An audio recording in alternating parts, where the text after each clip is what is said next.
Alors, je vais lire des extraits du recueil poétique La petite ouvrière métisse de Sandrine Malika Charlemagne, publié à la Rumeur Libre édition.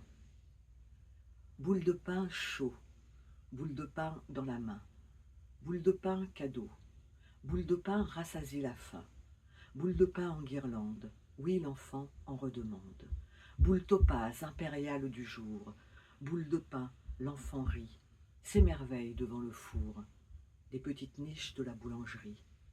Boule de pain pour celui qui attend, qui regarde en silence passer les gens. Boule de pain roule tout en douceur, dans la bouche humide grande ouverte. Boules tendres, pétries, cuites en cœur, ne coûtent rien, sont toutes offertes. C'est la balade des petits pains, de kilomètre en kilomètre sans fin. Au marché, c'est une palette d'épices. Cannelle, cumin, carvi, coriandre, curcuma, poussière entre les doigts. Doux songe du peintre novice qui déjà se rêve en Van Gogh ou Diego.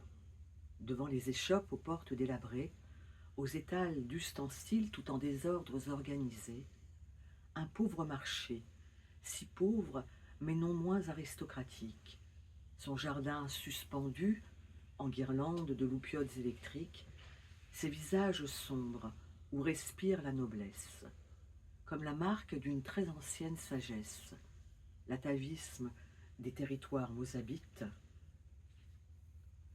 Je ne suis rien, rien que le flux de mes pensées, qui cogne et cogne sur le tambour de mes nuits blanches.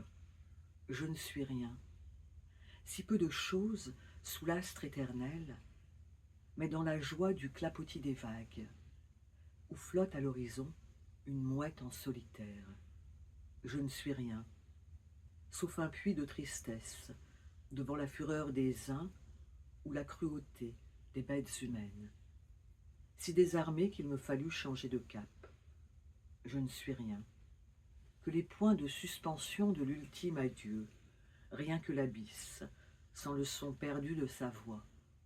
Je ne suis rien, que des marches de chimères jamais gravies, rien que le silence à la face d'un mur gris, rien que le goût amer de mes larmes. Je ne suis rien, mais fier, malgré ce rien, de vibrer encore contre l'arc d'amour, à en trembler sous le soleil des saisons. Hespéride, à veiller en silence sur l'œil éternel du couchant. Épimélide, lascive, à méditer sous les fleurs du pommier. Oréade, souveraine des flammes au fond de leur grotte. Holoniade, à bondir en sauts de biche parmi les vallées. Hydriade, sur leur peau froide miroitent les bijoux des amants.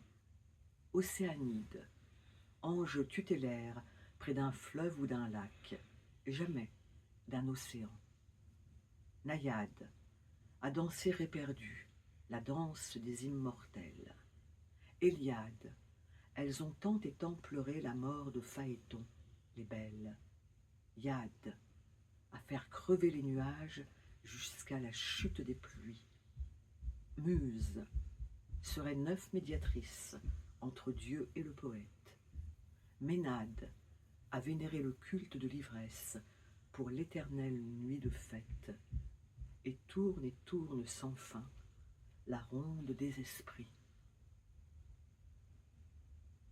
Je n'ai pas connu les vacances au sport d'hiver, je ne sais pas skier.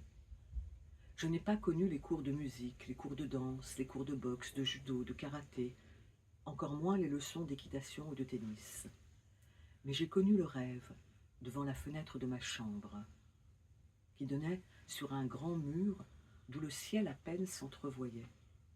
J'ai connu les moutons et les vaches à la campagne, à Bohain, les jolis couchers de soleil de Picardie, les balades sur le vélo de course du copain qui me le prêtait. J'ai connu le ramassage des patates sur le petit lopin de terre du grand-père, la cueillette des mûres sur les bords des chemins pour la confiture que faisait grand-mère, J'ai connu le bruit de la timbale en fer, quand j'allais chercher le lait à la ferme voisine en fin de journée, et que je caressais le museau d'un veau quand il y en avait un. J'adorais caresser les museaux des veaux, tout humides et délicats. J'ai connu le matelas des bottes de foin qui picotaient les jambes nues sous la robe.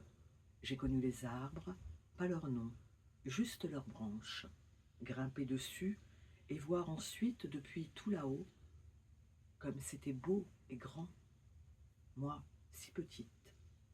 J'ai connu les odeurs du soir, le chant du coq qui très tôt le matin me réveillait, et comme j'étais contente de l'entendre, lui, le roi des vocalises. J'ai connu les lapins dans le clapier de grand-père, et comme je pleurais quand il fallait en tuer un pour le manger. J'ai connu la solitude des promenades qui me ravissaient. Je n'avais pas vraiment de compagnie. J'ai connu de petites choses qui valent ce qu'elles valent. Marguerite Duras, L'homme assis dans le couloir, aux éditions de Minuit. Je commence par le début. L'homme aurait été assis dans l'ombre du couloir, face à la porte ouverte sur le dehors. Il regarde une femme qui est couchée à quelques mètres de lui sur un chemin de pierre. Autour d'eux, il y a un jardin qui tombe dans une déclivité brutale sur une plaine. De larges vallonnements sans arbres, des champs qui bordent un fleuve. Après, très loin et jusqu'à l'horizon, il y a un espace indécis, une immensité toujours brumeuse qui pourrait être celle de la mer. La femme s'est promenée sur la crête de la pente face au fleuve et puis elle est revenue là où elle est maintenant, allongée face au couloir dans le soleil. Elle ne peut pas voir l'homme. Elle est séparée de l'ombre intérieure de la maison par l'aveuglement de la lumière d'été. On ne peut pas dire si ses yeux sont entr'ouverts ou fermés. On dirait qu'elle se repose. Le soleil est déjà très fort. Elle est vêtue d'une robe claire, de soie claire, par le devant déchiré, qui la laisse voir. Sous la soie, le corps était nu. La robe aurait peut-être été d'un blanc passé, ancienne. Ainsi aurait-elle fait parfois. Parfois aussi, elle aurait fait très différemment. Différemment, toujours. C'est ce que je vois d'elle. Elle n'aurait rien dit, elle n'aurait rien regardé. Face à l'homme assis dans le couloir sombre, sous ses paupières, elle est enfermée. Au travers, elle voit transparaître la lumière brouillée du ciel. Elle sait qu'il la regarde, qu'il voit tout. Elle le sait, les yeux fermés comme je le sais moi, moi qui regarde. Il s'agit d'une certitude. Je vois que ses jambes qu'elle avait jusque-là laissées aller, à moitié repliées dans une apparente négligence, je vois qu'elle les rassemble, qu'elle les